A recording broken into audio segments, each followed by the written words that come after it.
ఓం నమో వెంకటేశాయ. ఈ శేషాచల పర్వత సానువుల్లో అద్భుత ప్రాకృతిక సౌందర్యంతో విరాజిల్లే అత్యంత మహిమాన్వితమైన కుమారధారా తీర్థం మనకు ఇలా దర్శనమిస్తుంది. చుట్టూ గుండ్రంగా కప్పినట్టున్న ఎత్తైన రాతి కొండ, మధ్యలో నేలంతా పరుచుకున్న పెద్ద బండ. ఆ వలయాకారపు రాతి కొండకు పశ్చిమాన సన్నని చీలిక నుంచి ప్రవహిస్తున్న నీటి ధార, అదే కుమారధార తీర్థం. తిరుమల కొండల్లో కనువిందు చేసే కుమారధారను చూస్తుంటే మనసు పరవశించిపోతుంది. కుమారధార తీర్థానికి వెళ్ళడం, అక్కడే స్నానం చేయడం, ప్రకృతి అందాలను వీక్షించడం, ఆధ్యాత్మిక సాధన చేయడం, ఇలాంటివన్నీ మధురానుభూతులు. శ్రీ వెంకటేశ్వర అష్టోత్తర శతనామావళిలోని 9వ నామము ఓం కుమారకల్పసేవ్యాయ శ్రీ వెంకటేశాయ నమః అనగా పరమశివుని కుమారుడు కుమారస్వామి చేత ఈ శ్వేతవరాహ కల్పాంతము వరకు వెంకటాద్రిపై గల కుమారధారా తీరమున సేవింపబడుతున్న వెంకటేశునకు నమస్కారము అని. 57వ నామము ఓం కుమారధారికావాస స్కందాభీష్టప్రదాయ శ్రీ వెంకటేశాయ నమః అనగా కుమారధారా తీర్థమున నివసించిన కుమారస్వామి అభీష్టమును, బ్రహ్మహత్యాపాతక విమోచనము నెరవేర్చిన వెంకటేశునకు నమస్కారము అని శ్రీ వెంకటేశ్వర స్వామి వారిని కీర్తిస్తుంది. ఈ కుమారధార తీర్థ విశిష్టతను శ్రీమన్నారాయణుడే స్వయంగా ఇలా విశదీకరించారు. పుణ్యదేశేషు సర్వేషు వెంకటాద్రిః విశిష్యతే, తత్ర సర్వేషు తీర్థేషు స్వామి పుష్కరిణీ వరా, తతోప్యేతద్వరం తీర్థం మదావిర్భావ వాసరే. దీని తాత్పర్యం, సకల పుణ్యక్షేత్రములలో వెంకటాద్రి శ్రేష్టమైనది, సకల తీర్థములలో స్వామి పుష్కరిణి శ్రేష్టమైనది.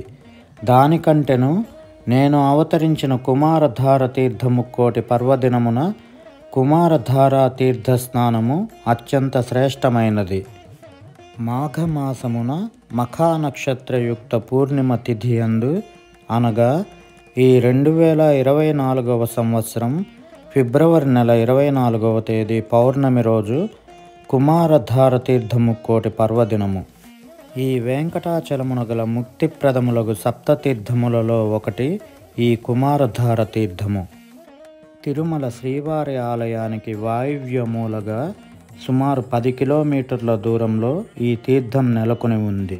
నేను, జై బాలాజీ గారు మా ఆధ్యాత్మిక మిత్ర బృందంతో ఈ నెల 19వ తేదీన కుమారధార తీర్థయాత్రకు సంకల్పించాము. మా ఈ ఆధ్యాత్మిక తీర్థయాత్ర వెళ్ళే మార్గంలో అపురూప విశేషాలు, తీర్థస్థలి, ఈ తీర్థానికి సంబంధించిన పురాణ గాథలను వివరించే ప్రయత్నమే ఈ వీడియో. తిరుమల నుండి కుమారధార తీర్థం వెళ్ళడానికి 2 మార్గాలున్నాయి. ఒక మార్గం పాప వినాశనం డ్యామ్ దాటాక పశ్చిమ దిశగా ఉన్న ఒక చిన్న కొండ ఎక్కి దట్టమైన అడవి మార్గంలో ప్రయాణించి కుమారధార పసుపుధార ప్రాజెక్టు చేరుకొని అక్కడి నుంచి సుమారు 1.5 కిలోమీటర్ ఒక లోయలోనికి దిగి తీర్థస్థలికి చేరుకోవచ్చు. తీర్థ ముక్కోటి పర్వదినంలో భక్తులను ఈ మార్గం ద్వారా తీర్థ ప్రయాణానికి అనుమతిస్తారు. మేము సమయాభావం వలన 2వ మార్గం ధర్మగిరి వేద పాఠశాల మార్గంలో ద్విచక్ర వాహనాలతో కుమారధార పసుపుధార ప్రాజెక్టు చేరుకొని అక్కడి నుంచి కాలినడకతో లోయలోనికి దిగి కుమారధార తీర్థం చేరుకున్నాము. మా ఆధ్యాత్మిక బృందం 8 మందిమి ద్విచక్ర వాహనాలలో ఉదయం 8:40 ఔటర్ రింగ్ రోడ్ శిలాతోరణం కూడలి నుండి బయలుదేరి సహజ శిలాతోరణం మీదుగా ధర్మగిరి వేద పాఠశాల మార్గంలో ఒక 10 నిమిషాల వ్యవధిలో శ్రీ అభయాంజనేయ స్వామి వారి ఆలయం చేరుకున్నాము.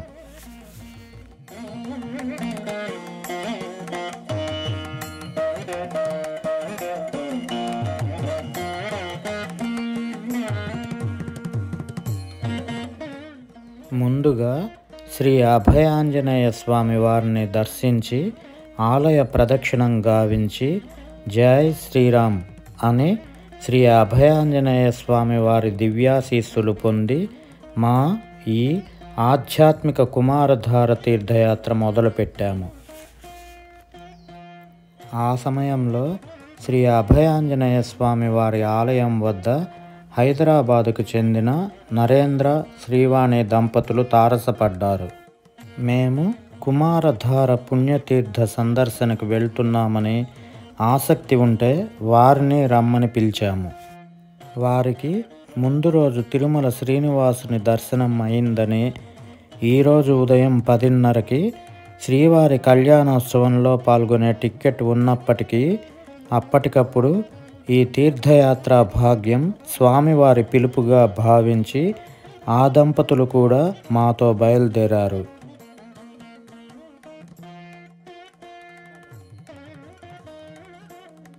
దీనితో మొత్తం 10 మందిమి ద్విచక్ర వాహనాలలో ధర్మగిరి వేద పాఠశాలకు ముందు కుడివైపు కుమారధార పసుపుధార ప్రాజెక్టు కంకర రోడ్డు మార్గంలో బయలుదేరాము.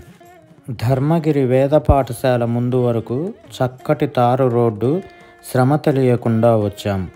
అక్కడి నుంచి కుమారధార పసుపుధార ప్రాజెక్టు వరకు 8 కిలోమీటర్లు గులక రోడ్డు మార్గం కొంత ప్రమాదభరితంగా అనిపించింది మాకు. ఒక్కో చోట గులకరాళ్లపై, ఒక్కో చోట సన్నని ఇసుక మార్గం, కొన్ని చోట్ల కొండ బండరాళ్లపై ప్రయాణం. అత్యంత నిదానంగా, వాహనం జారి పడిపోకుండా చాలా జాగ్రత్తగా ప్రయాణించాలి. ధర్మగిరి వేద పాఠశాల ప్రహరీ ప్రక్క నుంచి కుమారధార పసుపుధార ప్రాజెక్టు వద్దకు గులక రోడ్డు మార్గంలో 8 కిలోమీటర్ల దూరం ద్విచక్ర వాహనాల ద్వారా మేము చేరుకొనడానికి దాదాపు గంట సేపు పట్టింది. ఈ మార్గంలో మా ఈ ప్రయాణం ఎంత కష్టతరంగా సాగిందో మీరే చూడండి.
ఆ ప్రాజెక్టు వద్దకు చేరుకోగానే కుడివైపు పసుపుధార ప్రాజెక్టు మీదుగా చివరకు చేరుకొని మా ద్విచక్ర వాహనాలను అక్కడ పార్కు చేశాము.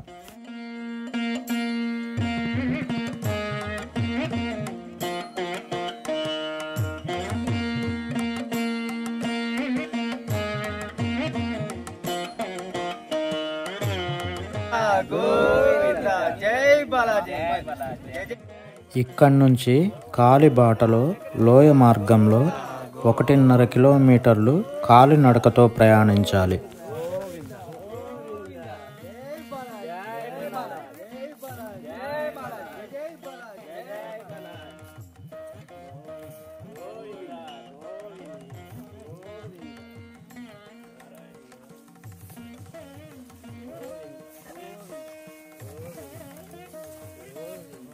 మొత్తం మా ఈ ప్రయాణంలో ఈ ఒక్కటే అత్యంత సాహసంగా ప్రయాణించాల్సిన లోయ మార్గం.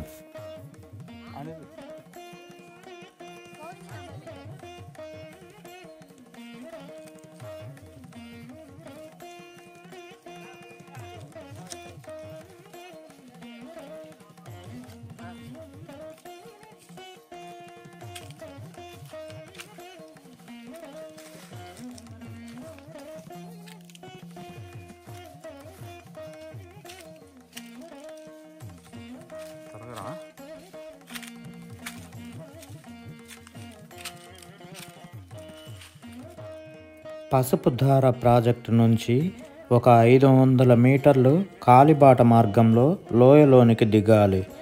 కాలిబాటకు ఇరువైపులా గుబురుగా రెల్లు పొదలు, ఈత చెట్లు తగులుతూ ఉంటాయి.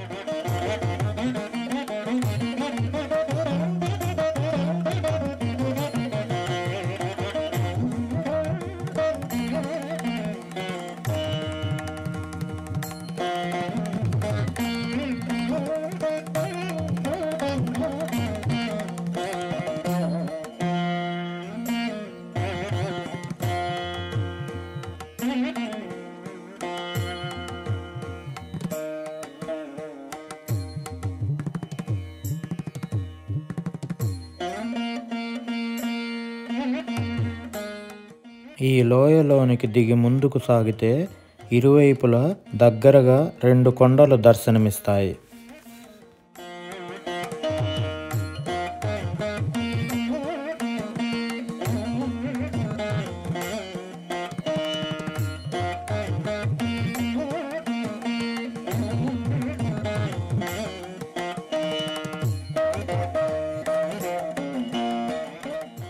ఆ 2 కొండల నడుమ నుండి పారుతున్న ఒక పెద్ద వంక, ఇరువైపులా దట్టంగా పెరిగిన చెట్ల మధ్య నుంచి పారే వంకలో ఉన్న పెద్ద పెద్ద రాళ్లపై ఎక్కుతూ దిగుతూ సాగిపోవడం ఓ గొప్ప అనుభవం.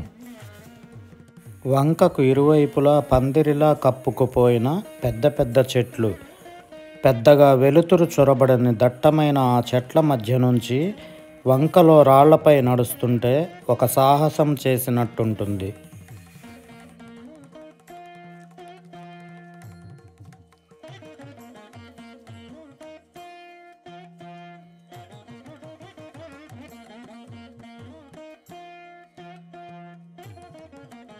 వెళ్ళే మార్గంలో మధ్యలో ఈ యాత్ర ఏ ఆటంకం కలగకుండా కాపాడుతూ పూజలు అందుకుంటున్న ఒక దేవతా వృక్షం దర్శనమిచ్చింది.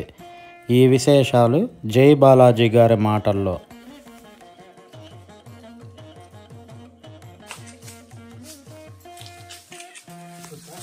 బాలాజీ ఒక నిమిషం, అంటే ఈ వనదేవత వీళ్ళ గురించి. జై బాలాజీ. అతిరామ్ బాబాజీ యొక్క గురుదేవులతో అనుగ్రహం చేత చెప్పబడే ఈ ప్రతి మాట శ్రీవారి పాదాలకు అంకితమైనది. ఎందుకంటే సాక్షాత్తు ఇక్కడ వనదేవతలుగా వెలిసినారు. వనదేవతలు వెలిసినారంటే సమస్త ప్రాణులకి ఇక్కడ తీర్థం ఉంది. ఇదే పసుపుధార తీర్థం. దానిపైన డ్యామ్ కట్టడం వల్ల ఇక్కడ ఎప్పుడు ఉంటాయి వనదేవతలు, ఎప్పుడు ఇక్కడ నివాసం ఉంటాయి. తన అందరినీ ఆశీర్వాదం చేసి జీవులకి ఏది అవసరమో అది ఆమె సమకూర్చేదానికే వనదేవతగా, వన వృక్షాలుగా, ఈమె పెంచు లక్ష్మిగాను, నరసింహస్వామికి అనుగ్రహం చేత ఇక్కడ కొండలు, గృహలు చూడండి. ఇది గృహ. ఈ గృహలలో వాళ్ళు నివాసం ఉండేదానికి వాళ్ళ దగ్గరనే ఈ తీర్థము, ఇదే పసుపుధార తీర్థము. దీనికి ఇంకా ముందుకు పోయినామంటే కుమారధార. ఈ 2 తీర్థాల సంగమమే స్వామివారికి కుమారధార ముక్కోటి తీర్థం అవుతుంది. ఈ ముక్కోటి తీర్థంలో ఎన్ని అయితే తీర్థరాజములు ఉన్నాయో అన్ని తీర్థాలకు రాజమైనది ఈ ముక్కోటి తీర్థం సందర్భంగా ఎవరైనా భక్తులు కానీ ఇక్కడ స్నానం చేసినా, ఎన్ని వ్రతాలలో ఉన్నా కూడా ఆ వ్రతాల సంకల్పం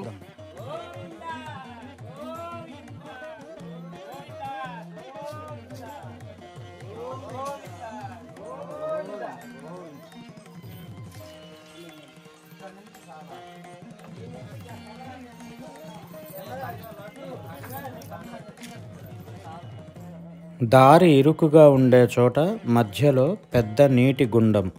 కొండ అంచుల నుండి వంగి ఆ నీటి గుండాన్ని జాగ్రత్తగా దాటితే ఏటవాలుగా పరుచుకున్న బండలపై సాగే దారి కనిపిస్తుంది.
టీటీడీ మరియు ఫారెస్ట్ డిపార్ట్మెంట్ వారు ఈ ఏటవాలు బండలపై నుండి కుమారధారలోనికి దిగడానికి ఇరువైపులా ఇనుప స్తంభాలను అమర్చారు.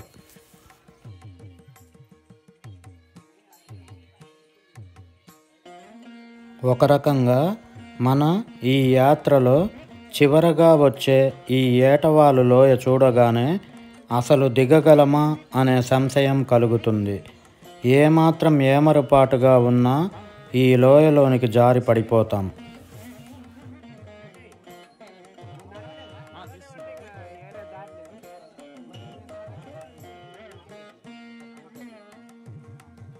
ఇదే అత్యంత నేర్పుగా సాహసంగా దిగాల్సిన సమయం.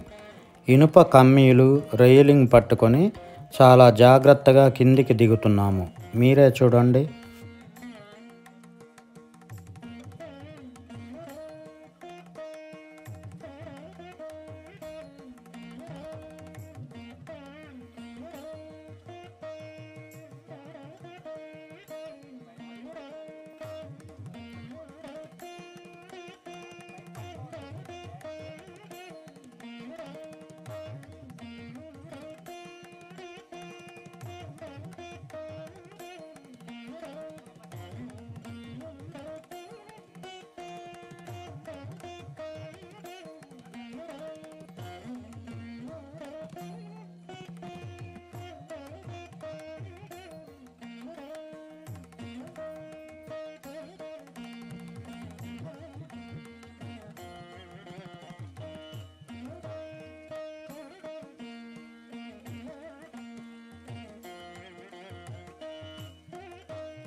ఇక్కడి నుంచే అద్భుతంగా జలపాత హోరు.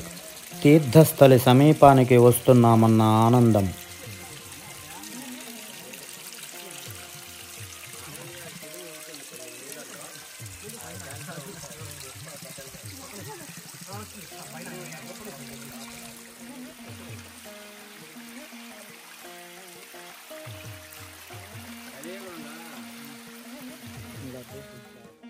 కుమారధార తీర్థం సమీపానికి వచ్చేశాం. ఇక్కడ ఆహ్లాదంగా ప్రకృతి ఇలా దర్శనమిస్తుంది మనకు.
ఇక్కడ భద్రం అంటున్నా.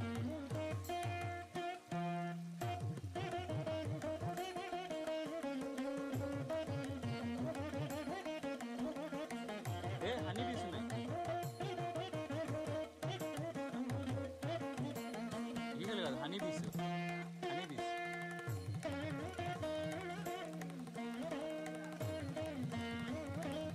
రాయలేదు కదా.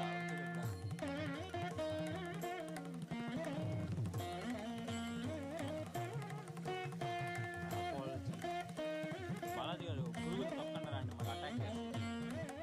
వాలున్నాయి అక్కడక్కడ వాలున్నాయి.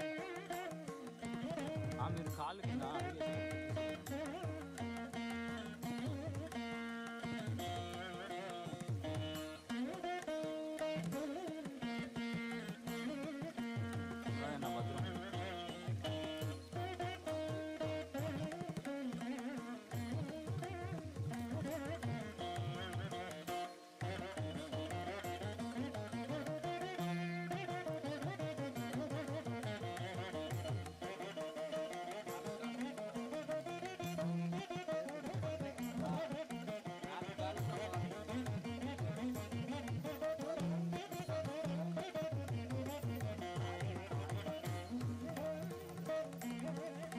ఈ ఏటవాలు ప్రదేశం దిగగానే చివరగా ఒక 60 అడుగుల పెద్ద ఇనుప నిచ్చెన కనపడుతుంది.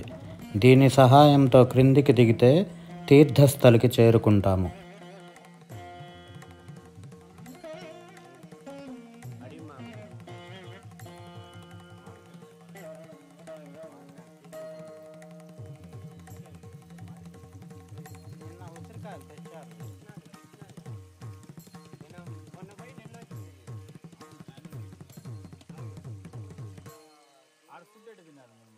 ఆడే వంటలు వంటలు ఆడ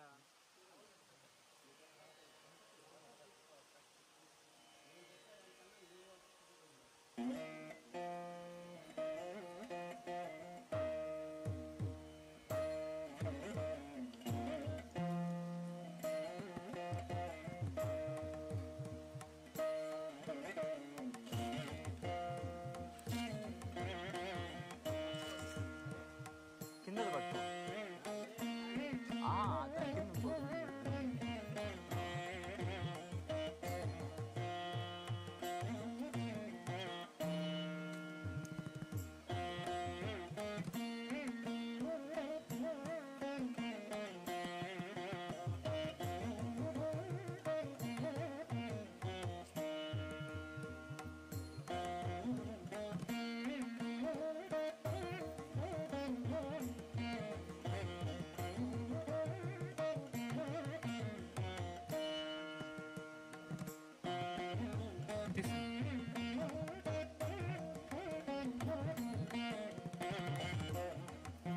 ఇక్కడ లిక్విడిటీ ఉంది చూడు.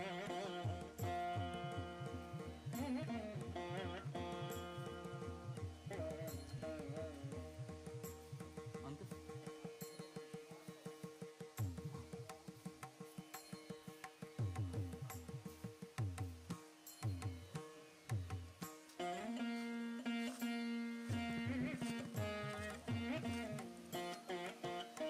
క్యాంప్ వేసుకున్నారండి ఇక్కడ. నిచ్చెన దిగి తీర్థస్థలి సమీపానికి రాగానే కనపడే అద్భుత దృశ్యం. వలయాకారంలో చుట్టూ ఉన్న రాతి కొండకు అక్కడక్కడ లోనికి చొచ్చుకుపోయినట్లున్న గృహాంతర్గత భాగాలు. కొంచెం ముందుకు వెళ్తే ఒక కొండ వాలు లోపల గుహ వంటి ప్రదేశంలో కొన్ని మెట్లు, ఆ పైభాగంలో 2 చేతులు జోడించి శ్రీమన్నారాయణుని కటాక్షమునకై ప్రార్థించి భంగిమలో నిలబడి ఉన్న సుమారు 1.5 అడుగు ఎత్తులో దేదీప్యమానంగా వెలిగిపోతున్న కుమారస్వామి శిలా విగ్రహం దర్శనమిస్తుంది.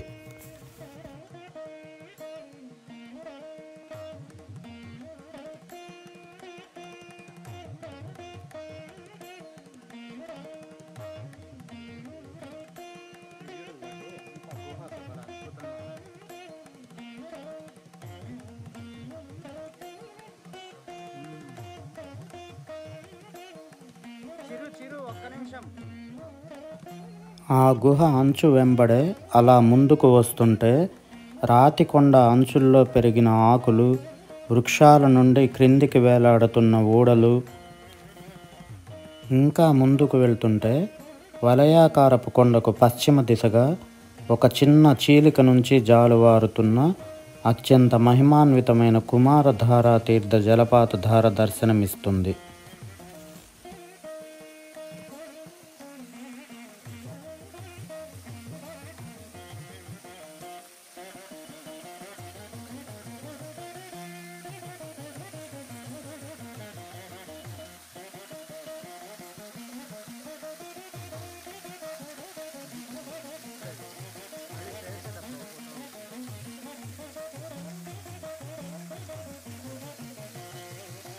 ఈ జలధార చిన్న చిన్న నీటి గుండాలలో పడి తూర్పునకు ప్రవహిస్తూ తాంత్రిక లోయలోనికి చేరుతుంది. అక్కడ నుండి రామకృష్ణ తీర్థం ద్వారా తుంబురు తీర్థంలోనికి చేరుతుంది. ఈ ప్రదేశం సముద్ర మట్టానికి 2700 అడుగుల ఎత్తున ఉంది. కొన్ని కోట్ల సంవత్సరాలకు పూర్వం ఈ వెంకటాచల పర్వత ప్రాంతమంతా సముద్ర జలాలలో మునిగి ఉన్నట్లు తెలిపే ఆధారాలు ఇక్కడ మనకు కనిపిస్తాయి.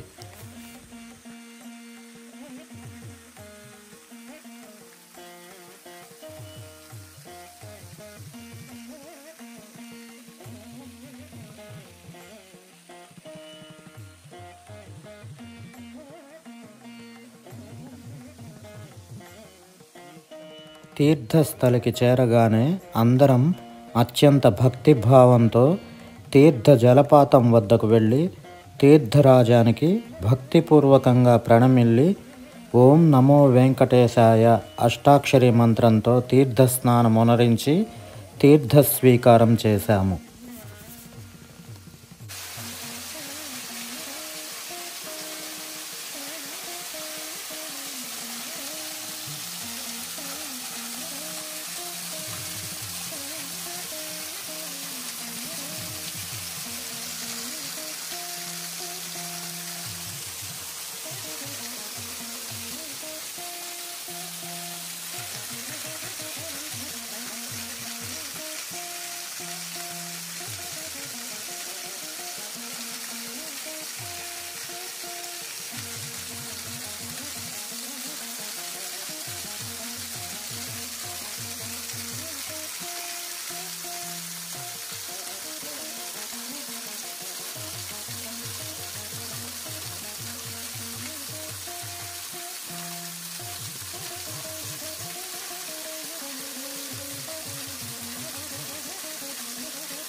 అనంతరం తీర్థస్థలి గుహలో ఉన్న కుమారస్వామి వారికి ఆరాధనలు, అభిషేకం, అలంకారం, నివేదనలు సభక్తిపూర్వకంగా సమర్పించాము. శ్రీ కుమారస్వామి వారికి నిర్వర్తించే ఈ ఆరాధనా కైంకర్యములను దర్శిస్తూ ఈ పుణ్యతీర్థమునకు కుమారధారా తీర్థమనే పేరు ఎలా వచ్చిందో తెలిపే వివిధ పురాణాలలో ఉన్న అత్యంత ముఖ్యమైన 2 పురాణ గాథలను మనం ఇప్పుడు తెలుసుకుందాం. అందులో ఒకటి కుమారస్వామి వృత్తాంతము. కుమారస్వామి అనగా స్కందుడు తారకాసుర వధ జనితమైన బ్రహ్మహత్యా పాతకమును తొలగించుకొనుటకు తండ్రి యగు పరమశివుని ఉపదేశమును అనుసరించి వెంకటాద్రి చేరి స్వామి పుష్కరిణిలో స్నానము చేసి శ్రీ వెంకటేశ్వర స్వామి వారిని దర్శించి ఈ తీర్థస్థలికి చేరినాడు. దీని తీరమున 12 సంవత్సరములు ఓం వెంకటేశాయ నమః అను మంత్రమును జపించుచు శ్రీ వెంకటేశ్వరుని గురించి ఘోర తపస్సు చేశాడు. అంతటా ఒక మాఘ పూర్ణిమ నాడు మధ్యాహ్న కాలమున శ్రీ వెంకటేశ్వరుడు ప్రత్యక్షమై కుమారస్వామిని పిలిచినాడు. కుమారస్వామి కనులు తెరచి స్వామిని దర్శించి లేచి నమస్కరించి, దేవా, నన్ను బ్రహ్మహత్యా పాతకము నుండి రక్షింపుమని ప్రార్థించినాడు. కుమారస్వామికి శ్రీ వెంకటేశ్వరుడు ప్రత్యక్షమయ్యానని తెలుసుకొని ఈశ్వరుడు, బ్రహ్మాది దేవతలు, అగస్త్యాది మహర్షులు, నారదాదులు ఈ తీర్థానికి చేరినారు. అంతట శ్రీ వెంకటేశ్వరుడు, కుమార, వెంకటాద్రిని అధిరోహించి ఈ తీర్థమున నా మంత్రమును జపించుచు తపస్సు చేయుట చేత నీ బ్రహ్మహత్యా పాతకము నశించిపోయినది. నీవు పరిశుద్ధుడవైనావు. కుమార, శృణ్వంతు దేవతా సర్వాః శృణుస్కంద వచో మమ కుమారధారికేత్యేవ త్వన్నాంనేదం భవిష్యతి. దేవతలారా, కుమార, నా మాట వినుడు. నీ పేరుతో ఈ తీర్థము కుమారధారికా తీర్థముగా ప్రసిద్ధి పొందుగాక. పుణ్యదేశేషు సర్వేషు వెంకటాద్రి విశిష్యతే తత్ర సర్వేషు తీర్థేషు స్వామి పుష్కరిణీవరా తతోప్యేతద్వరం తీర్థం మదావిర్భావ వాసరే. సకల పుణ్యక్షేత్రములలో వెంకటాద్రి శ్రేష్టమైనది. సకల తీర్థములలో స్వామి పుష్కరిణి శ్రేష్టమైనది. దానికంటెను నేను అవతరించిన దినమున అనగా మాఘ పౌర్ణమి నాడు కుమారధారా తీర్థ స్నానము శ్రేష్టమైనది. కుమార, ఈ కల్పాంతము వరకు నన్ను సేవించుచు ఇక్కడనే నివసించుమని పలికి శ్రీ వెంకటేశ్వర స్వామి వారు అదృశ్యులైనారు.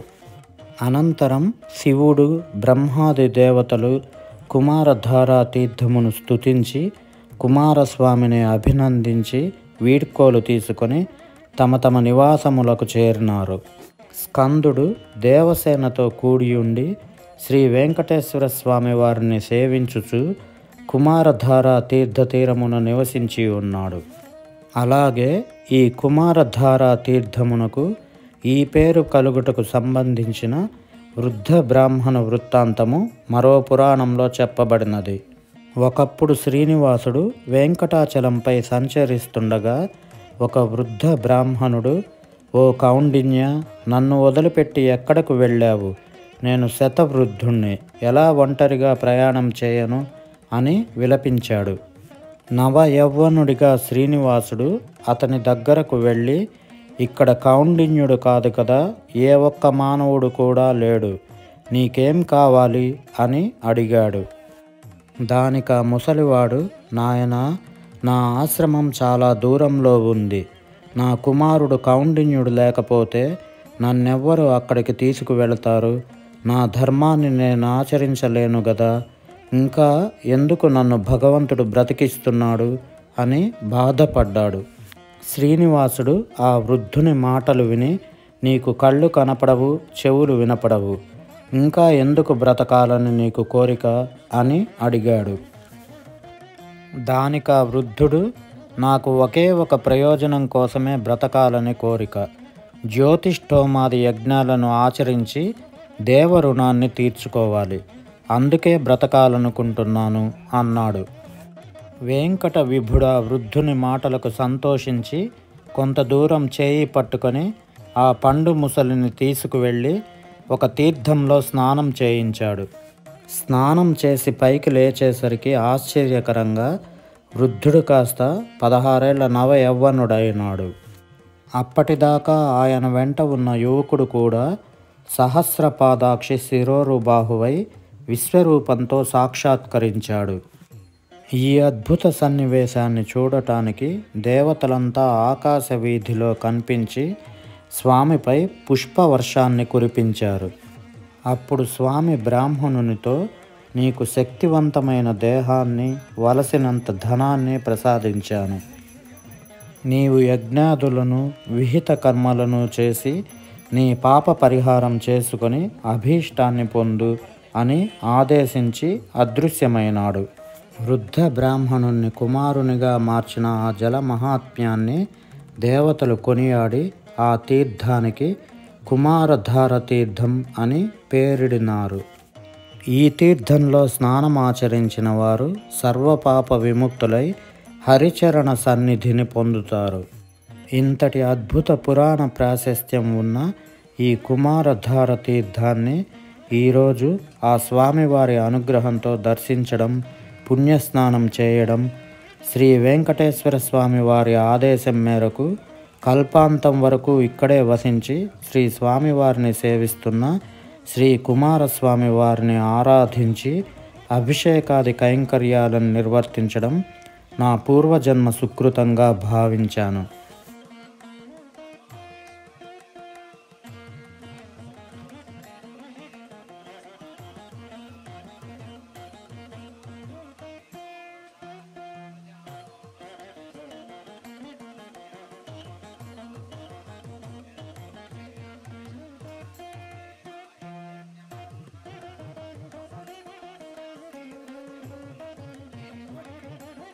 నా ఈ ఆధ్యాత్మిక యాత్రలో పాల్గొన్న ప్రతి ఒక్కరూ అత్యంత భక్తి శ్రద్ధలతో పుణ్యస్నానం ఆచరించి శ్రీ కుమారస్వామి వారి సన్నిధిలో దీపారాధన చేసి స్వామివారి అనుగ్రహానికి పాత్రులైనారు.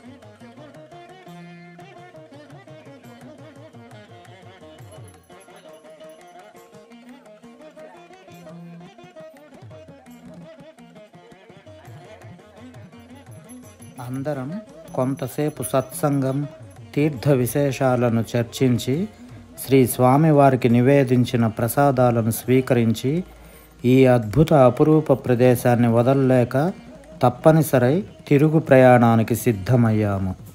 చివరగా శ్రీ కుమారస్వామి వారిని ప్రతి సంవత్సరము ఇదే విధంగా ఈ తీర్థ సందర్శనకు వచ్చే శక్తిని ప్రసాదించమని, ఇదే విధంగా శ్రీ స్వామివారిని ఆరాధించి అభిషేకించే జిజ్ఞాస నిరంతరం ఉండేలా అనుగ్రహించమని పదే పదే ప్రార్థించి తిరుగు ప్రయాణమయ్యాము. ఈ అద్భుత ఆధ్యాత్మిక కుమారధారా తీర్థయాత్ర ద్వారా ఆ దేవదేవుడైన అఖిలాండకోటి బ్రహ్మాండ నాయకుడైన ఆ శ్రీనివాసుని దివ్యానుగ్రహం, శ్రీ కుమారస్వామి వారి అనుగ్రహం మనందరిపై ఎల్లవేళలా ఉండాలని ఆ స్వామివారిని ప్రార్థిస్తూ ఓం నమో వెంకటేశాయ.